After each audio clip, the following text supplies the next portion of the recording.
I feel underdressed right now, to be honest.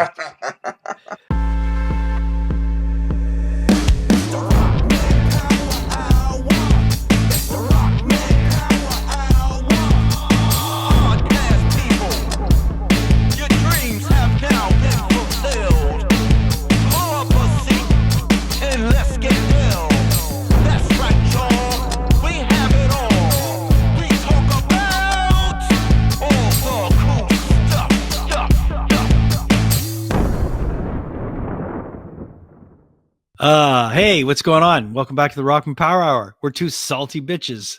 Oh, so salty. But we really taste good on chips.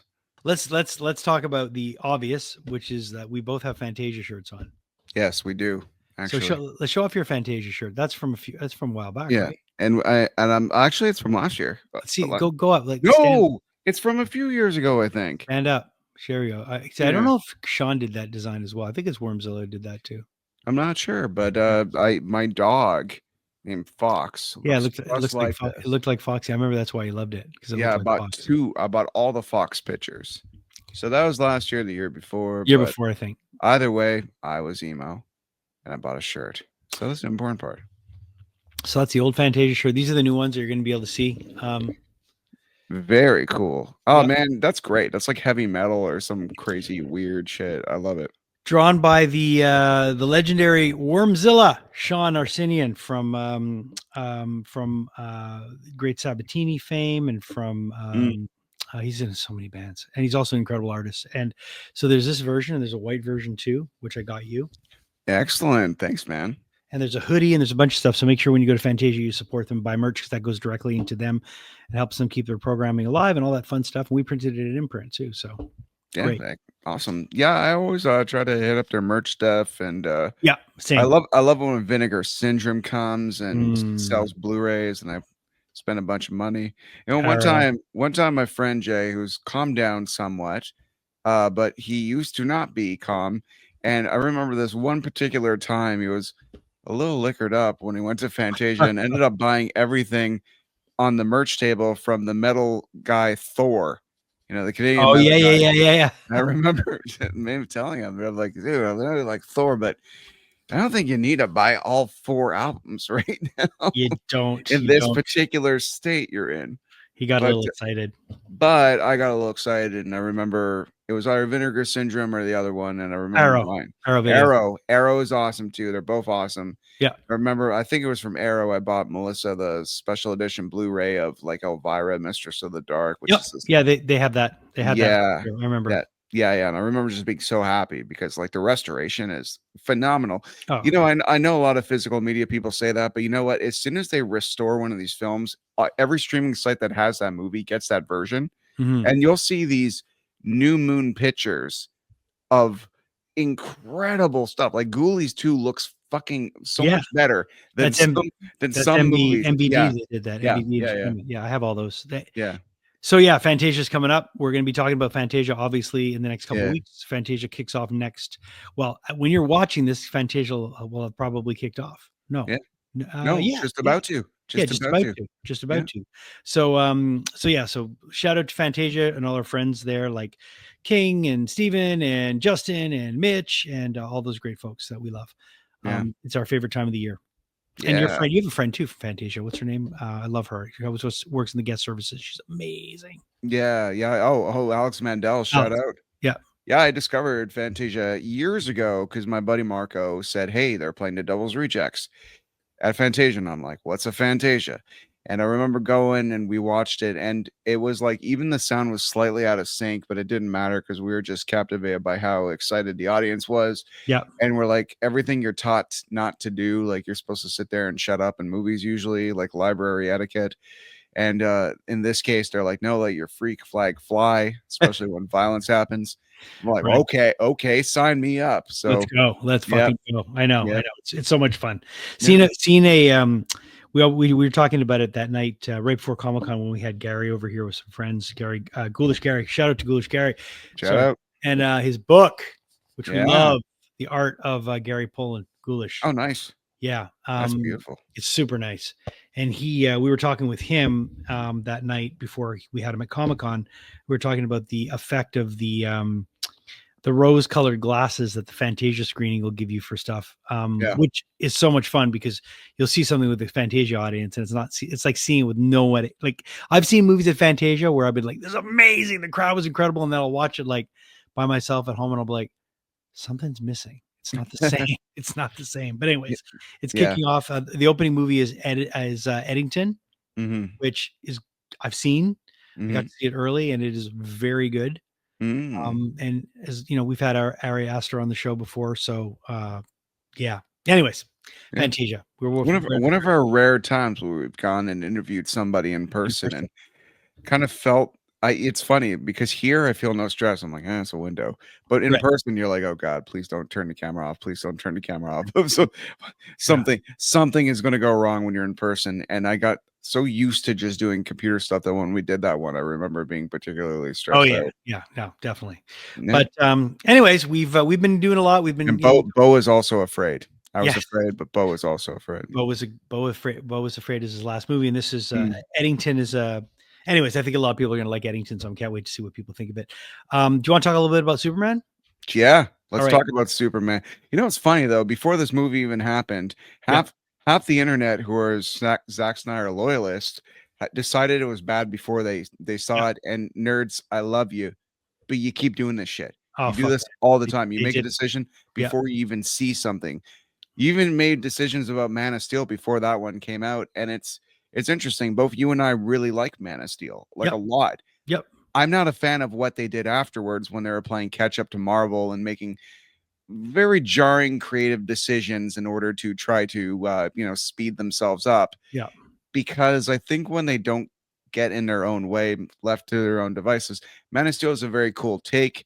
It reminds me a lot of Superman Earth 3, which is like an Elseworld tale. And if you want your Elseworld, brooding, miserable Superman, there it is. Yeah. But to everybody who's saying this new movie is not comic accurate, I don't think has ever actually read a comic book. No, no, they're idiots. Yeah. They're complete idiots. Yeah. This new movie is great. Mm. It has the right beat of. I think it's the hopeful Superman everybody wants. I love Mm. I love the whole memes that are going around now. Kindness is punk rock. I Yeah. don't know if you've seen that. I think it's Yeah. great. And James Gunn's the guy, man. He's the dude that can do, in my eyes, he can do no wrong. He knows what he's doing. And he's the right guy for the job, Yeah. man. It's like the same way Kevin Feige was the right guy for Marvel.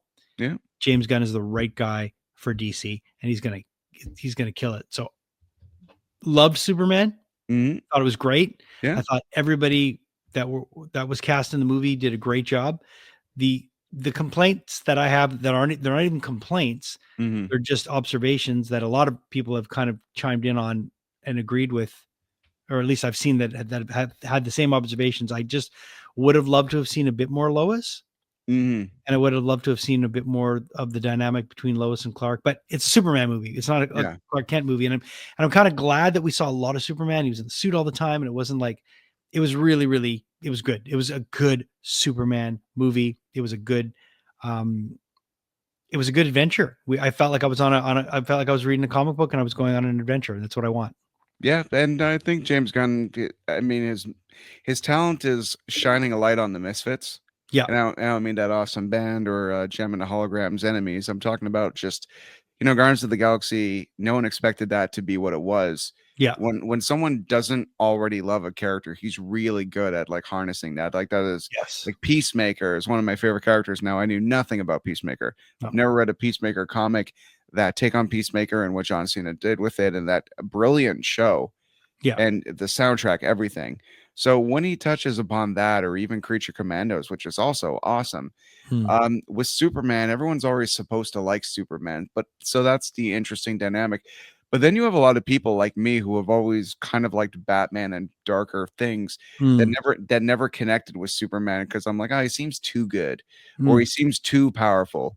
And a criticism in the film I've seen so far is that, oh, Superman's always crying. I'm like, hey, every Superman has cried and screamed in every iteration he ever has had. Sure. I've been paying attention. Yeah. Like Superman wasn't exactly giving himself a high five after he broke Zod's neck in Man of Steel. Okay, like No. the No. dude's got emotions. When Of Kevin course. Costner says, "I'm gonna go Robin Hood myself into this tornado. Don't save me because 10 distracted people might not see you."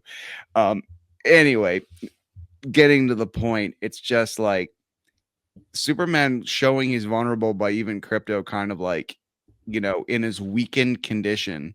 They're saying in 3 years, Superman has never lost a battle till now. Yeah. And he's Yeah. bleeding out of his mouth, like non-kryptonite related beating.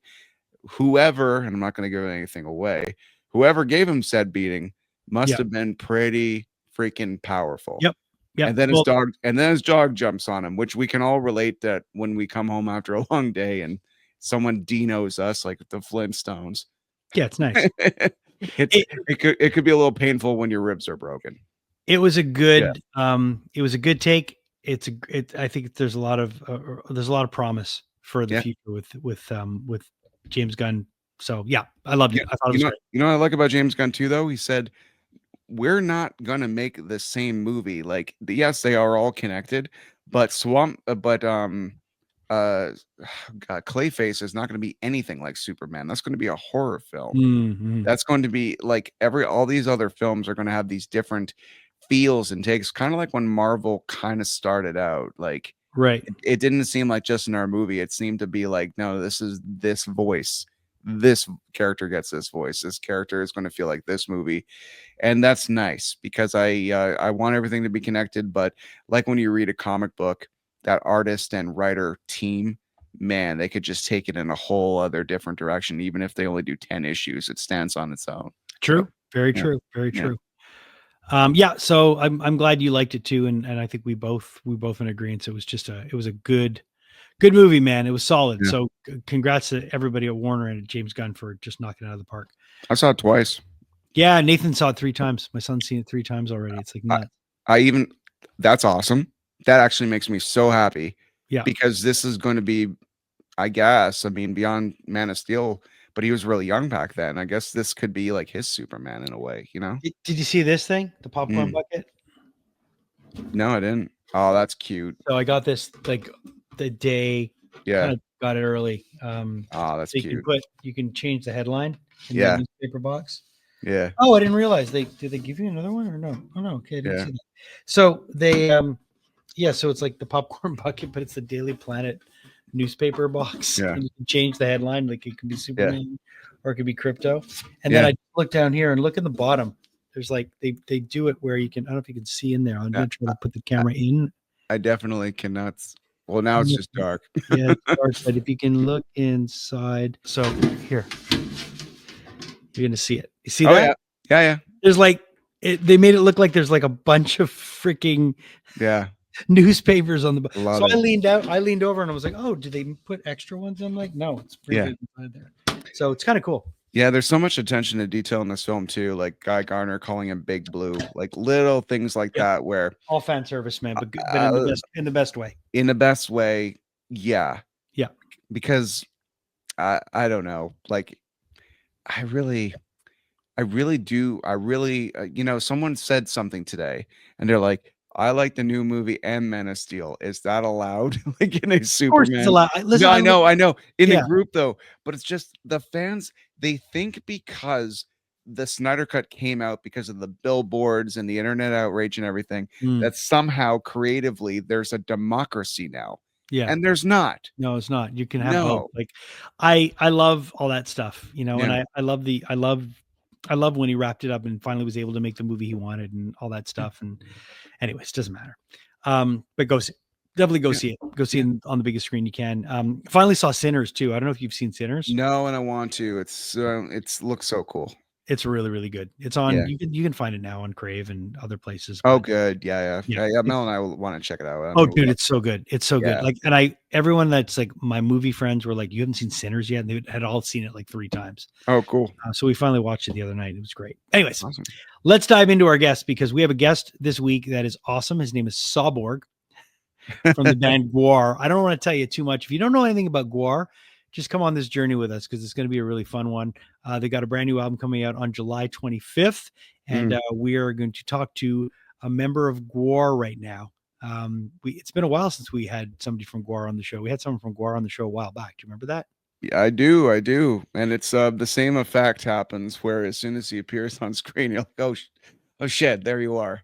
There you are. Anyways, without any further ado, it's Sawborg from GWAR.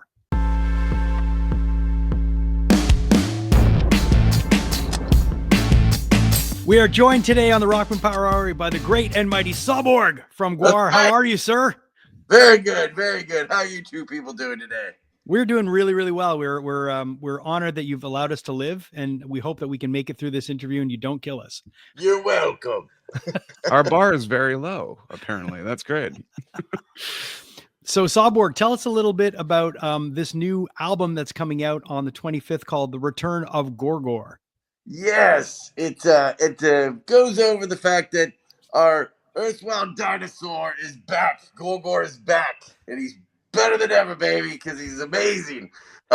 Yes, it chronicles his childhood until adulthood with a comic book attached to a multimedia release, along with some cool videos that explain some more of what's going on in Gor-Gor land. But he's also going to be out on tour with us this fall, supporting the record and the new EP. So it's going to be awesome. Love it. I see that you're also bringing some incredible bands out on the road with you. One of them being Helmet, who I just saw recently in Montreal when they did the entire Betty album. Yeah. How do you guys choose who comes out on the road with you? And I mean, I can't listen. I know you guys were opening up for someone in Montreal here, and I don't understand how anyone would want to bring GWAR as an opener, because you got to go on after you guys, let alone just being on after GWAR, the mess and then the chaos, and then having to come on after you. First of all, how is that when you're out as an opener? I mean, you obviously just get back on the spaceship and fuck off, right? Yeah, I mean, that's it. You know, you just kill as many people as you can. And, you know, the headliner has to deal with, I mean, maybe there's 5 people left after the show's done, you know? I don't know. It's just up to them, you know? They chose it. They chose us to come out and, you know, kill the audience, prime them up before. You know, we can't, we're on 10 constantly or less. I don't know. We're around there all the time. So it's not like we're going to hold back and not kill the crowd. I mean, come on. We're GWAR. There's this movie called Dracula Den Loving, in which Mel Brooks plays Van Helsing and wisely is hiding behind a pillar when Jonathan Harker is like slamming a stake into it, getting engulfed in blood. And the last time you were in Montreal, I was Mel Brooks. I have very big friends, and they were very good shields, and I knew in advance. So your crowd is very funny. They're either wearing raincoats or they're wearing something white, and they're ready to go full throttle. How was that Montreal concert on your end? Oh, it was awesome. You guys are Montreal like the Rock. It's amazing. Yeah. It was a good crowd, and definitely it's a rock town, man. It's really cool. It's very, very, the energy's always great up there. Yeah. So now that you're going out on this headline tour to support this new record, what goes into picking the openers? Because you have quite a few different openers that are going to be joining you on different legs of the tour. One of them, of course, being Helmet.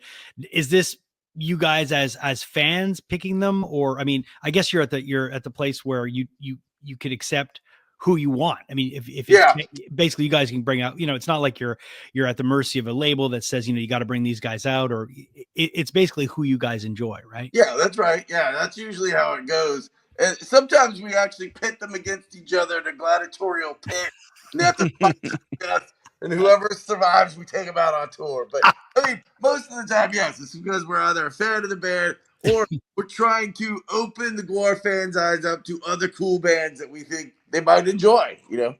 Okay, gotcha. So half Battle of Bands, half Squid Game. I like it. Yeah, that's right.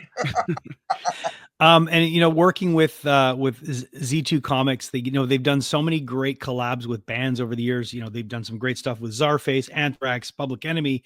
What went into that pairing? Did you guys have anything to do with that?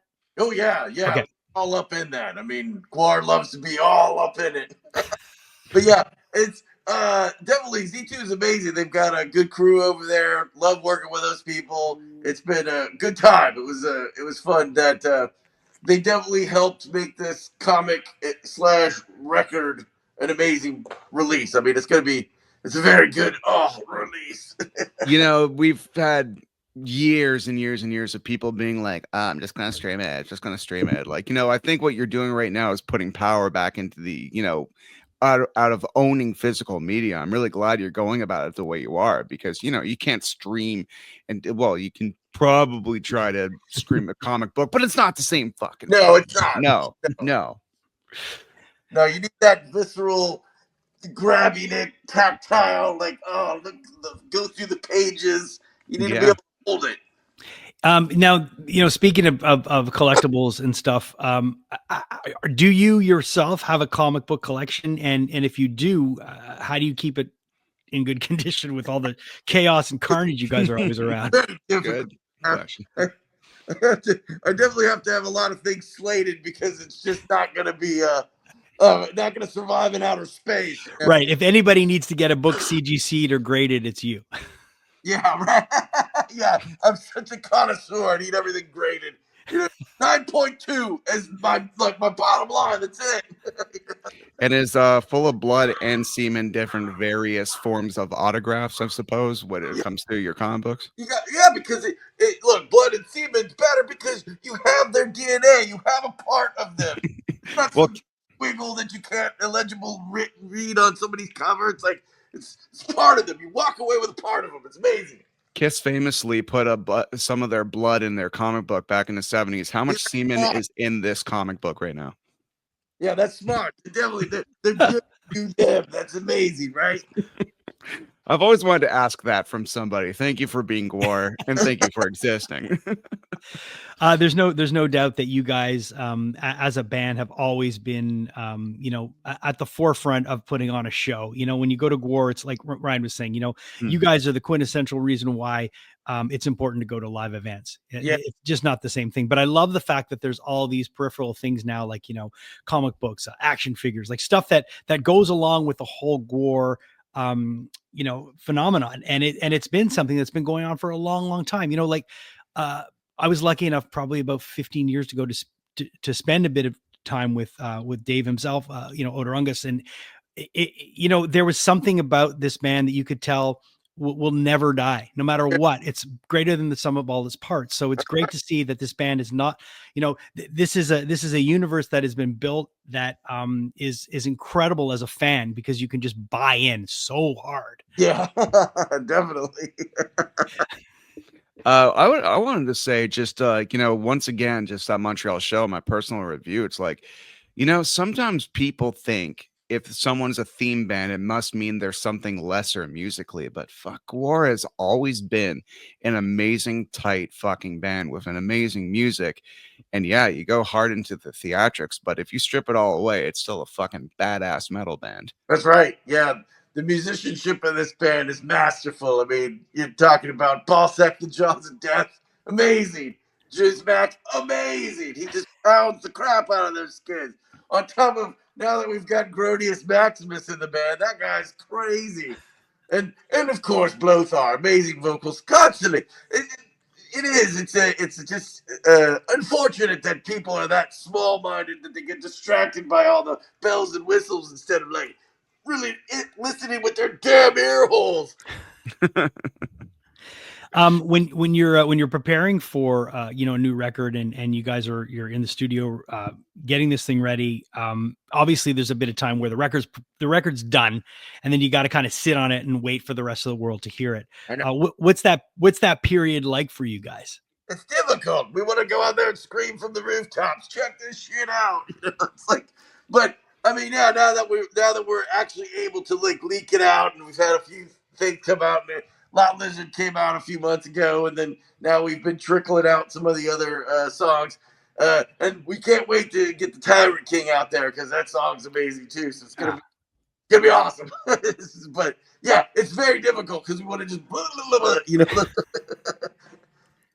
I wanted to know just how hot do you guys actually get on stage, though? Because this weekend, when I was wearing a sweater in an air-conditioned building, I was dying. So,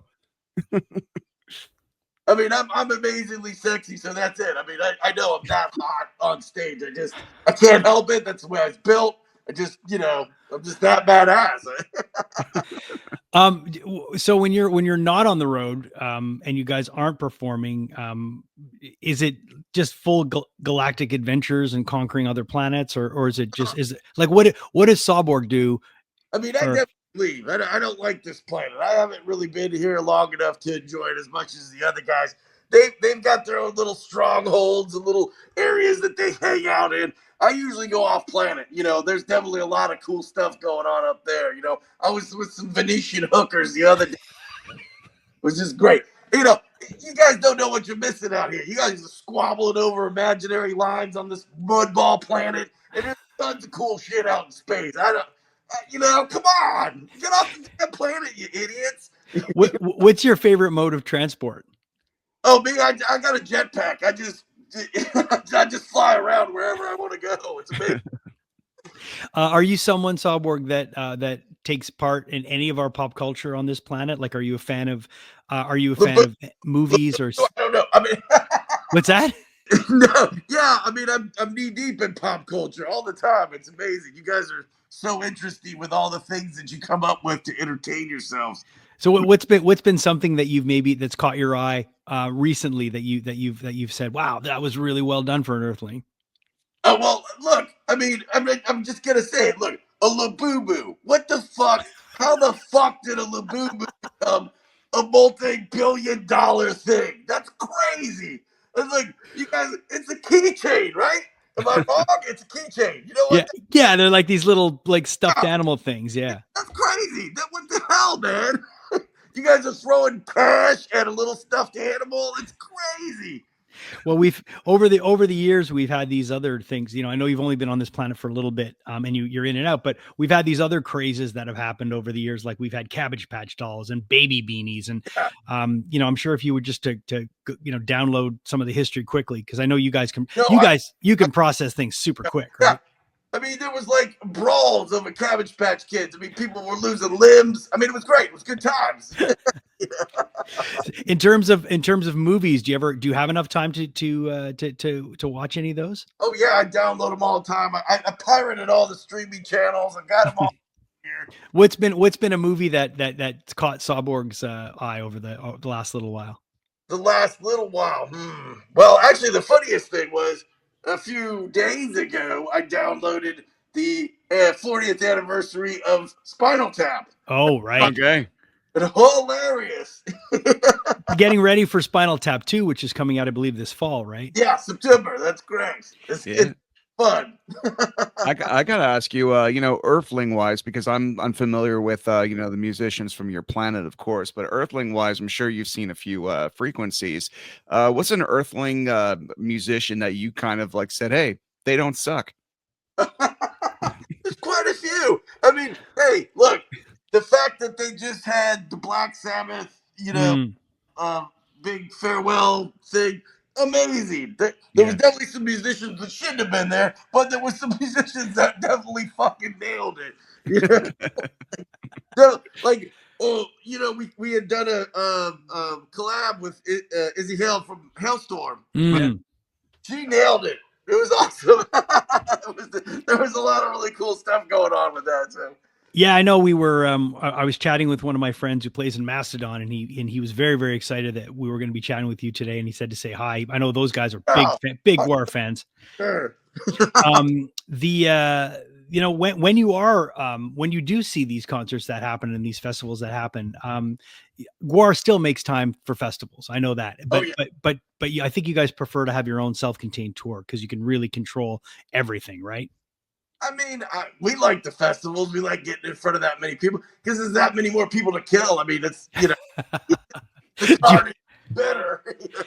Do you guys ever worry about getting extradited or like when you pull up to a venue because of the kill count for all these years? Do you ever wonder? Yeah. Well, I mean, we had an incident in Australia. Basically, tell us about that. We were chopping the head off Tony Abbott. He was the prime minister at the time. And they didn't like that for some reason. it made the national news with how dare they come to our country and kill our prime minister.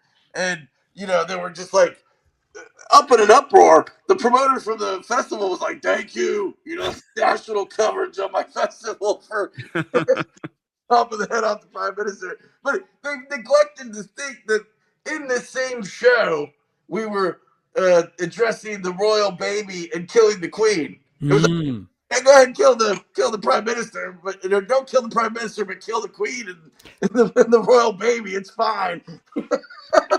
I wish they took the time. They appreciate the time you took to kill their leader. You didn't kill our leader when you were here. What the hell? Come back more. Kill our leader. Yeah, we'll have to put him in the show next time. We'll invite him. I know. I read this quote in your from Blothar, and it said, "The last time I saw Gor-Gor, he was just a wee fart dragon. He had crawled on the hood of my Kia Soul and was holding on for dear life while I drove to the store to buy Clamato. I bathed him in wiper fluid and used my wipers to knock him off my sweet ride. Next thing I know, he's a 20-foot tall trans species prostitute wearing a pickle park." Yeah, that's right.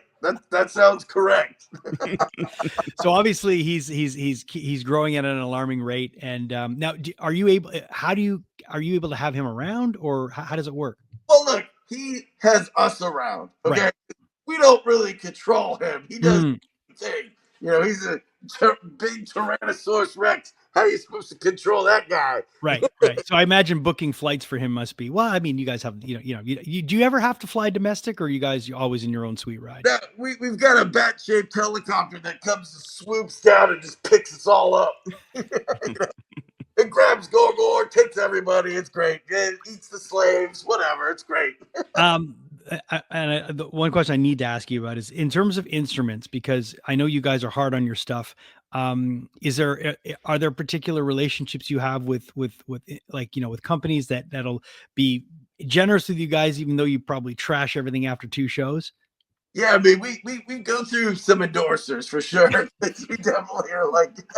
So is it kind of like in terms of negotiating? Let's say you're working with a guitar company, you guys are working with a drum company, or a skin company, or a stick company, or a microphone company.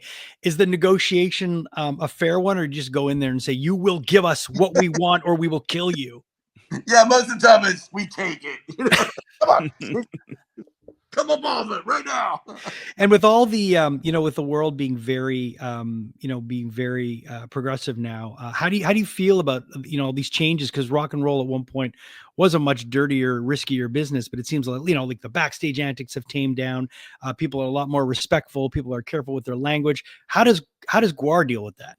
I don't know, because I didn't notice a change with that. I think we've always stayed the same with how we say stuff and do stuff. I mean, we're still the equal opportunity. Like we don't discriminate. We kill everyone. We pull everyone up.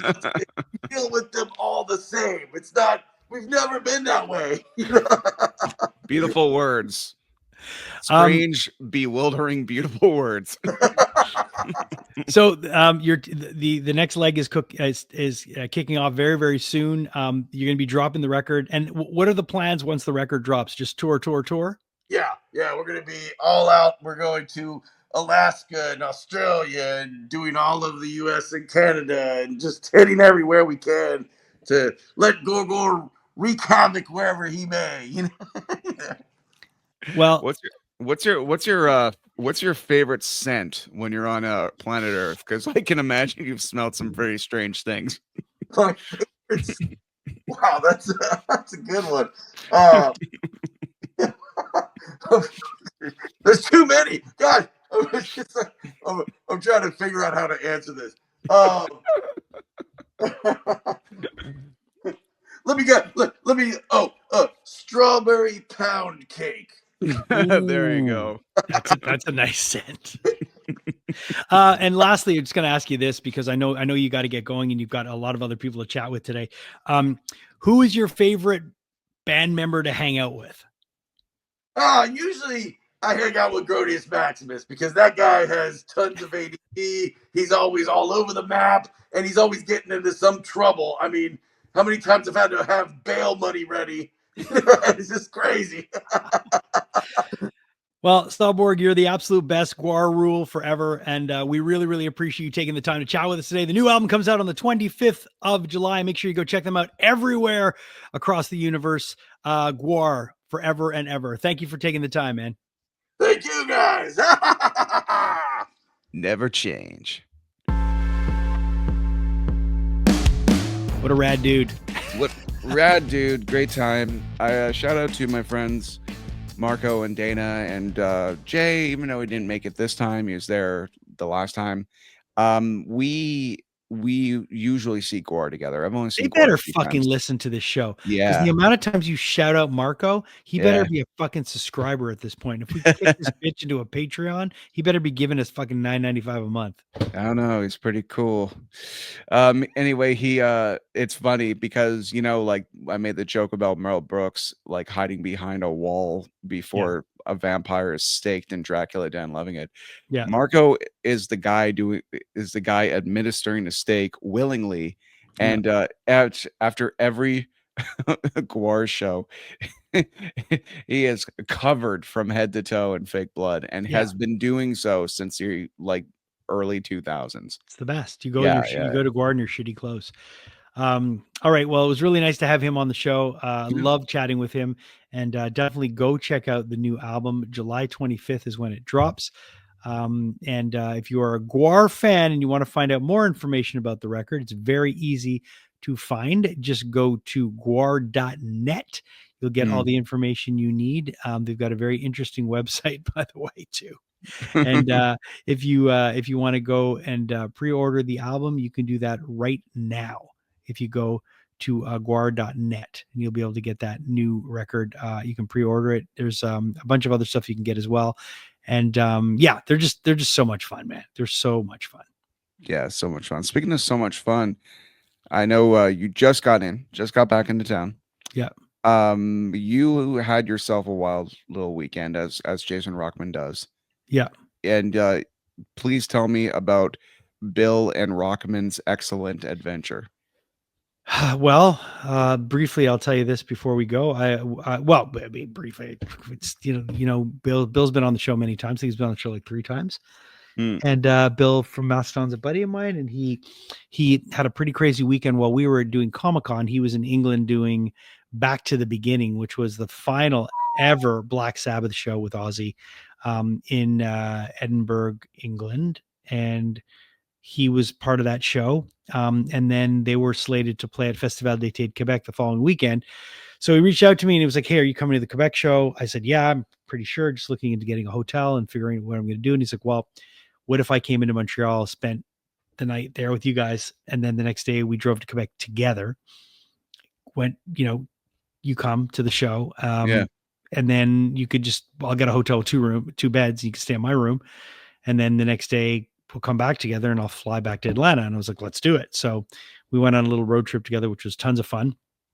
And it was great. Got to see Sandvice, who are a great Quebec band, who I helped a lot when they were at Show'em. They opened the whole thing. They played before Mastodon. They killed it.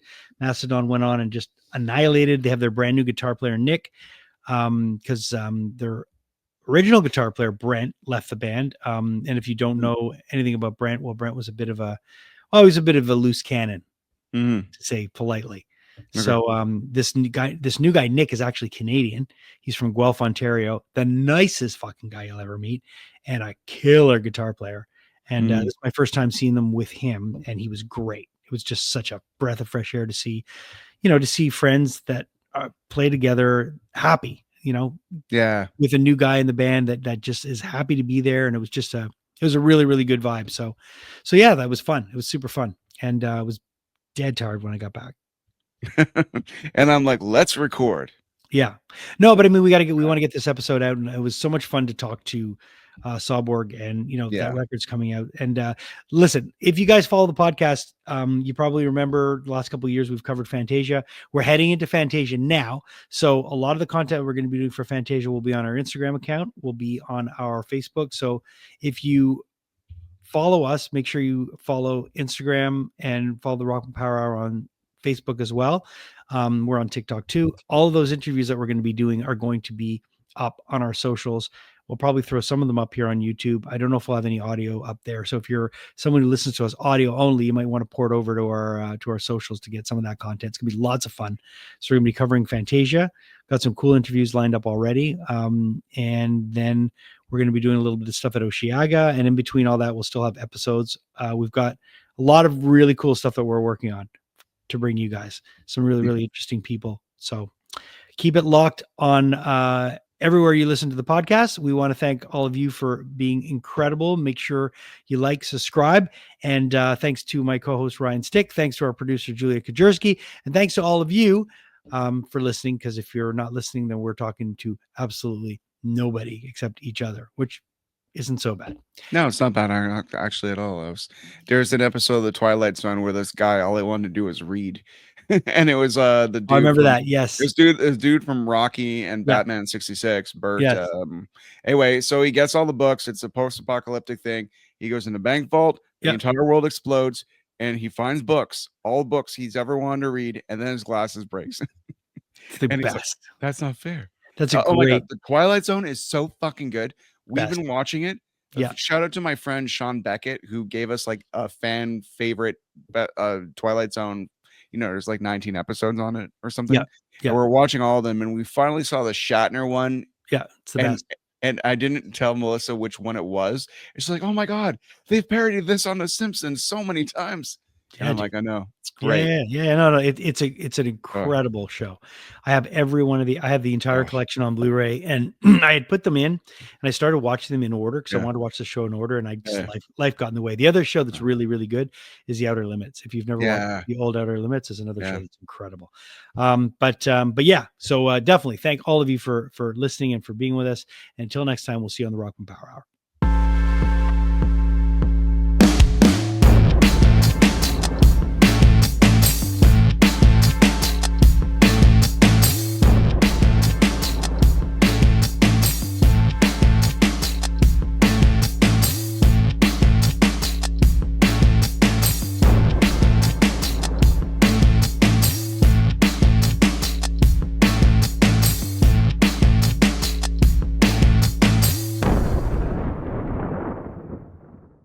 Hey, thanks so much for watching the podcast. We really appreciate your support. And if you're enjoying the podcast, click this link right over here to watch the next episode, and click right over here and subscribe. And that way you won't miss anything.